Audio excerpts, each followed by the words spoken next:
Selamat datang di Irwan Cetes Channel. Pada video kali ini kita akan membahas tentang pencucian uang. Apa itu pencucian uang dan bagaimana cara kerjanya? Pencucian uang adalah kegiatan di mana kita membersihkan uang kita yang kotor. Uang yang kotor dalam hal ini adalah uang yang berasal dari kegiatan-kegiatan ilegal seperti hasil korupsi, terus penjualan narkotika, kegiatan terorisme, dan banyak bisnis-bisnis ilegal lainnya. Terus kenapa uang yang kotor ini harus dibersihkan?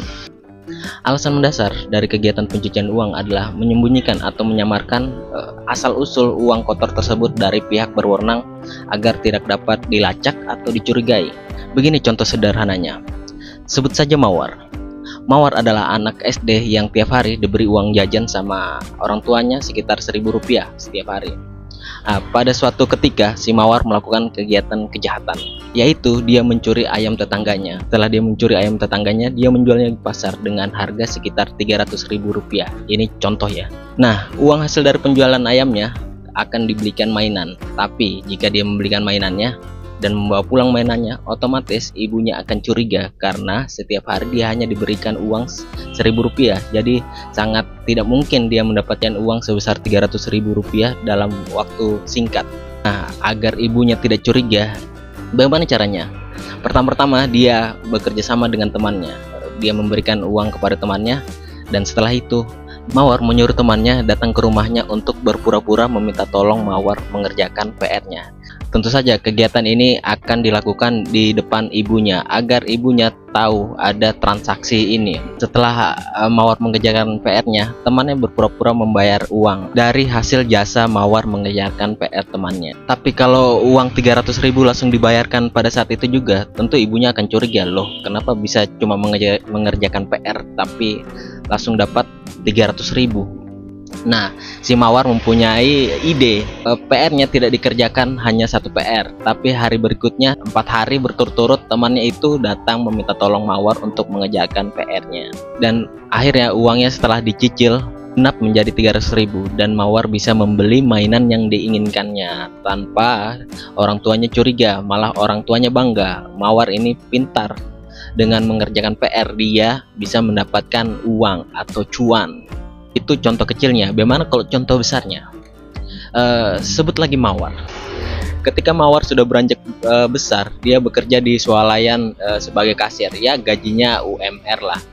Tapi ternyata Mawar di malam hari menjalankan bisnis ilegal, yaitu memperdagangkan narkotika. Ini contoh ya, dan Mawar jangan tersinggung.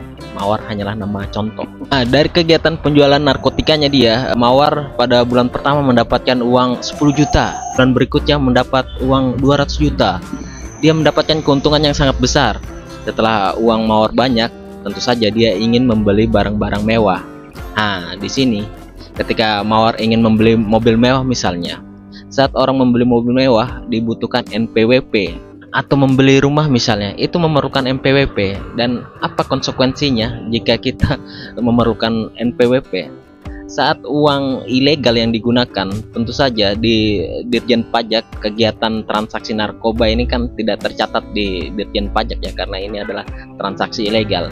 Jika dia tetap ngotot menggunakan uang itu, Indonesia itu mempunyai lembaga yang bernama PPATK, singkatan dari Pusat Pelaporan dan Analisis Transaksi Keuangan. Jika transaksi Mawar ini dilacak dan diketahui dia hanya kasir swalayan, PPATK akan curiga kenapa orang yang bekerja sebagai kasir swalayan bisa membeli mobil mewah atau rumah mewah. Tentu saja ini sangat-sangat mencurigakan. Apakah uang ini hasil dari kegiatan ilegal? Disinilah Mawar jika tetap memaksa menggunakan uang ilegal untuk membeli mobil mewah atau membeli rumah, dia akan mudah dilacak oleh PPATK. Karena PPATK bisa mengambil data langsung di Dirjen Pajak. Ingat kan, NPWP itu di lembaga Dirjen Pajak. Terus bagaimana Mawar menggunakan uang yang sudah banyak itu untuk membeli mobil mewah atau membeli rumah misalnya? Dia akan melakukan kegiatan pencucian uang. Bagaimana caranya dalam skala besar ini? Banyak cara, salah satunya dengan membuat perusahaan fiktif. Seperti apa contohnya perusahaan fiktif ini? Dia akan membuat perusahaan yang legal hanya dari izin, atau perusahaan ini hanya di atas kertas, jadi tidak ada bangunannya, tidak ada apa-apanya. Dalam hal ini dia akan membuat usaha atau perusahaan di bidang konsultan cinta. karena jasa dari konsultan cinta tidak ada patokan harganya. Dia kliennya bisa membayar berapapun harganya tergantung jasa dari perusahaan tersebut. Disinilah dia memulai pencucian uangnya. Dia akan membuat seakan-akan perusahaannya itu mendapatkan income masuk dari banyak kliennya. Nah, uang dari hasil perusahaannya inilah yang bisa dibelanjakan untuk membeli barang-barang mewah, mobil misalnya atau rumah. Jadi dia berhasil menyembunyikan asal-usul uang dari kegiatan penjualan narkotikanya yang dimasukkan di perusahaan konsultasi cintanya.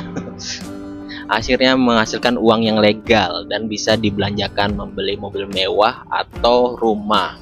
Kalau dilihat di Dirjen Pajak, dilihat hasil uangnya itu dari perusahaan konsultasi cintanya. Nah, di Indonesia pencucian uang itu adalah tindak pidana dan ada undang-undangnya. Di pasal 3 Undang-Undang Nomor 8 Tahun 2010 tentang pencegahan dan pemberantasan tindak pidana, paling singkat 3 tahun dan paling lama 20 tahun penjara, dan denda sedikitnya 1 miliar dan paling banyak sekitar 10 miliar. Sekian saja video kali ini, mudah-mudahan bermanfaat dan bisa dimengerti karena bicara saya masih agak belibet. Mohon di like, di share, dan di subscribe channel YouTube saya biar video-video selanjutnya bisa lebih bagus dan bisa lebih mudah dipahami.